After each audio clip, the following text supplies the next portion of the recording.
Bueno, parte del discurso de Donald Trump, presidente de Estados Unidos, este miércoles, Día de la Liberación en Estados Unidos. Óscar Rivas, economista, bienvenido. Óscar, ¿cómo estás? Muchas gracias, Juan Pablo. Un gusto estar aquí contigo y con todo tu auditorio. Siento que no fue tan poderoso el anuncio como lo esperábamos. No sé, es percepción. ¿Qué opinas? Pues es un anuncio muy a la Trump. Es un anuncio donde él se siente, digamos, el alfa de la ecuación, sí, y golpea la mesa y evidentemente pues hace una jugada muy extraña. El cálculo que hace su consejo de asesores económico, pues simple y sencillamente es medir cuánto es lo que le vende cada país a Estados Unidos, cuánto es lo que le compra, y en función de esa relación porcentual, pues generar un arancel. Esto es muy lamentable, Juan Pablo. El índice global de incertidumbre económica se disparó inmediatamente después del anuncio, algo que no se había visto desde el COVID-19, y evidentemente va a haber una reacción importante por parte de todos los países del mundo. Me parece una medida desproporcionada que no solamente afecta al libre mercado, al comercio internacional, sino que también pone en tela de juicio hasta pues la estrategia de Trump, porque pues ponerle un arancel del 90% a Vietnam, del 58% a Sri Lanka, a países que realmente no tienen una extraordinaria relevancia en la economía internacional. Y bueno, pues evidentemente esto va a tener consecuencias geopolíticas importantes. Ya lo vimos, Japón, Corea del Sur y China, los dos antiguos aliados de Estados Unidos en Medio Oriente, pues ahora uniéndose a su principal adversario económico. Ahora, Donald Trump pretende que Estados Unidos quede como la víctima. Nos han, a través de los acuerdos, han sido injustos a lo largo de años, dice Donald Trump. Es decir, quiere que Estados Unidos quede como víctima. ¿Realmente Estados Unidos es víctima de los acuerdos como el TEMEC, por ejemplo, que dijo hoy es desastroso? No, la verdad es que no. Si vemos los datos económicos, los tratados de libre comercio y la intención de la cooperación internacional, pues han beneficiado en primer lugar al consumidor americano, que tradicionalmente no podía acceder a cierto tipo de bienes, vehículos, tecnología, entre otros. Y bueno, esto ha permitido una bonanza económica importante para este país en los últimos 15, 20 años. Desafortunadamente, bueno, Trump apela al nacionalismo, apela a que su base electoral sigue teniendo bastante fuerza en este momento, apela a que tiene la mayoría en las dos cámaras, en la Cámara de Representantes y en el Senado, y bueno, pues esto lo envalentona, ¿no? La verdad es que pensar al déficit comercial como un agravio al país, pues es una idea muy equivocada.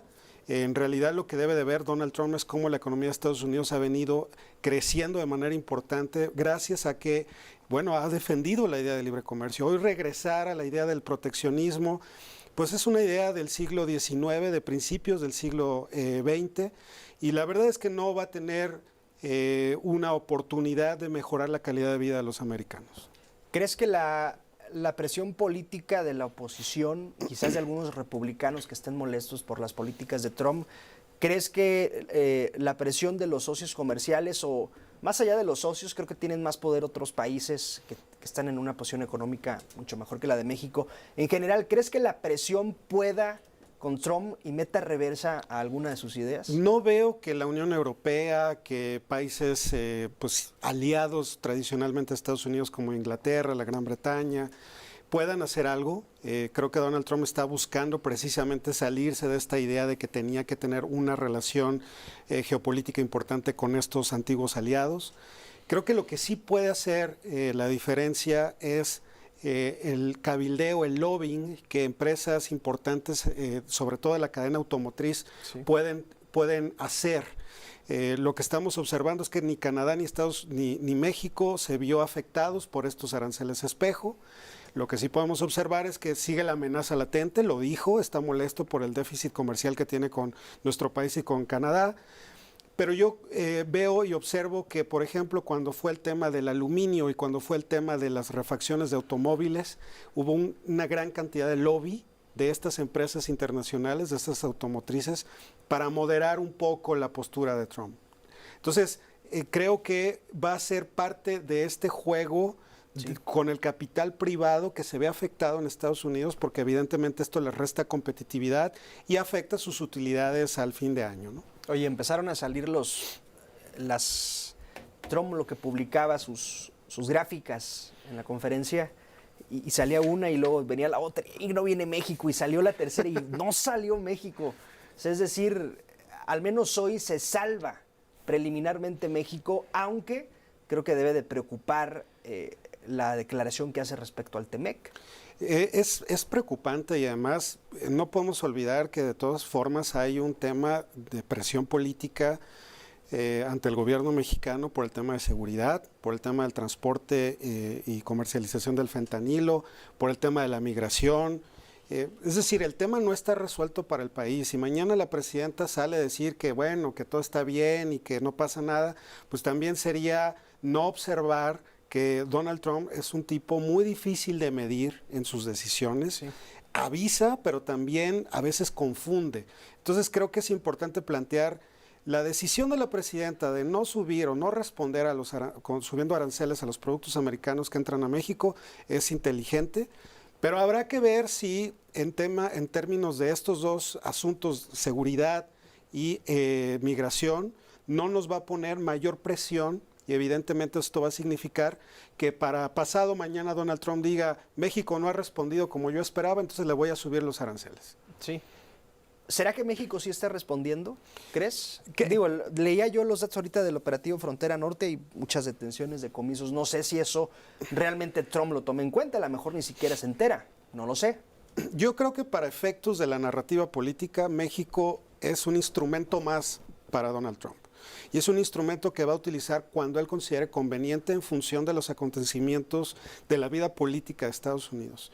Lo cierto es que mientras a nosotros nos utiliza como un instrumento, pues el gobierno mexicano plantea que habría que ir al Zócalo a festejar que nos aplazó un mes la aplicación de aranceles, plantea que, bueno, está todo bien con Estados Unidos, y la verdad es que no es así, la verdad es que el tema sigue latente, estamos en una situación compleja y complicada, y bueno, lo que menos esperaríamos de nuestras autoridades y de la autoridad que dirige el Poder Ejecutivo, que es la presidenta Claudia Sheinbaum, es que pensemos que ya todo el problema está resuelto.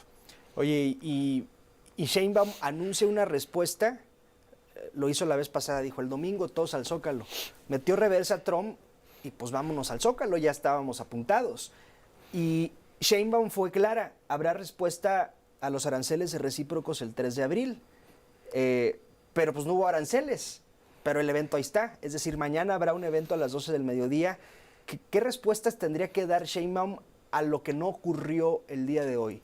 Dice que es como un plan B o un refuerzo del plan México, es avanzar en el plan México, es decir, creo que de ayer para hoy cambió el speech del evento. Lo que puedes observar es improvisación, es,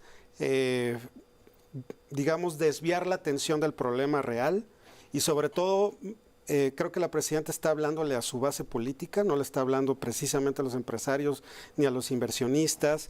Ella plantea que todo está bien. El clásico discurso de la izquierda populista es decir, yo soy capaz de entender y soportar y resolver todos los problemas que sean y que existan, pero no se preocupen, todo está bien.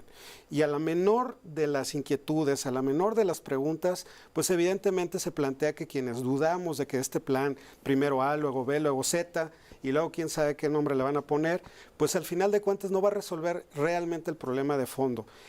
Yo espero que las autoridades, el secretario de Economía, tomen decisiones más claras y más efectivas y manden un mensaje muy claro a los mercados de que saben qué hacer. Lo único que sabemos es, otra vez en la narrativa del storytelling político, es estar planteando respuestas improvisadas que en realidad van pateando el problema hacia adelante, ¿no?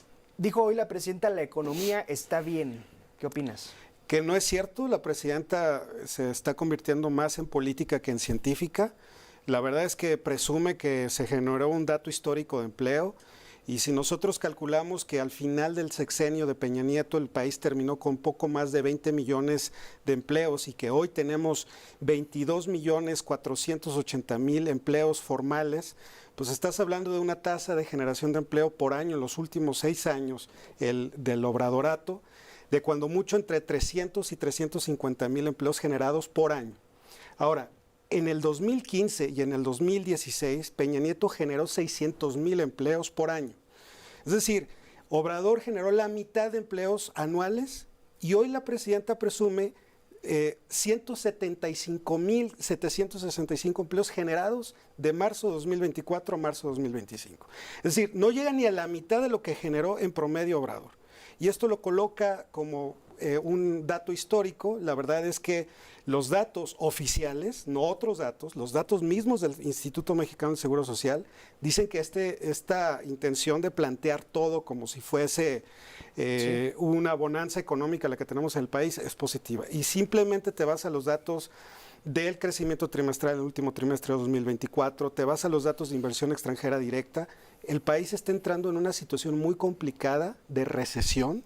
Falta que INEGI dé a conocer los datos oficiales, pero el índice global de la actividad económica plantea que la economía mexicana se está contrayendo y la misma Secretaría de Hacienda digamos en los indicadores del presupuesto, en los criterios generales de política económica para este año, plantea que el país no va a crecer en 3%, sino en 1 o quizá 2%. Y así en términos sencillos, Óscar, ¿cómo nos afecta a nosotros el bolsillo, la recesión a nosotros, al ir al súper, al ir al cine? ¿Cómo nos afecta? Lo que vamos a observar va a ser menos producción de bienes y servicios, esto va a significar menos oferta, va a haber un efecto escasez, los precios van a subir, la inflación va a aumentar y los ingresos y la cantidad de trabajo generado en la economía, pues evidentemente va a disminuir. Entonces, lo que recomendamos a la gente de a pie, a todos los consumidores, a todos los mexicanos, es ser muy prudentes con su gasto y sobre todo con los créditos que contraten de consumo y de tarjetas de crédito. Ya por último, Óscar, ¿crees que le conviene a México renegociar el TEMEC, sentarse con México, con Canadá y con Estados Unidos sin renegociar? Creo que sí, pero no creo que el gobierno federal tenga un plan para saber cómo hacerlo. Y menos con Trump que no sabes. Que te dice algo y hace otra cosa. Exactamente. Bueno, Óscar Rivas, como siempre, un gusto. Muchas gracias. Muchas gracias, Juan Pablo. Es el economista Óscar Rivas.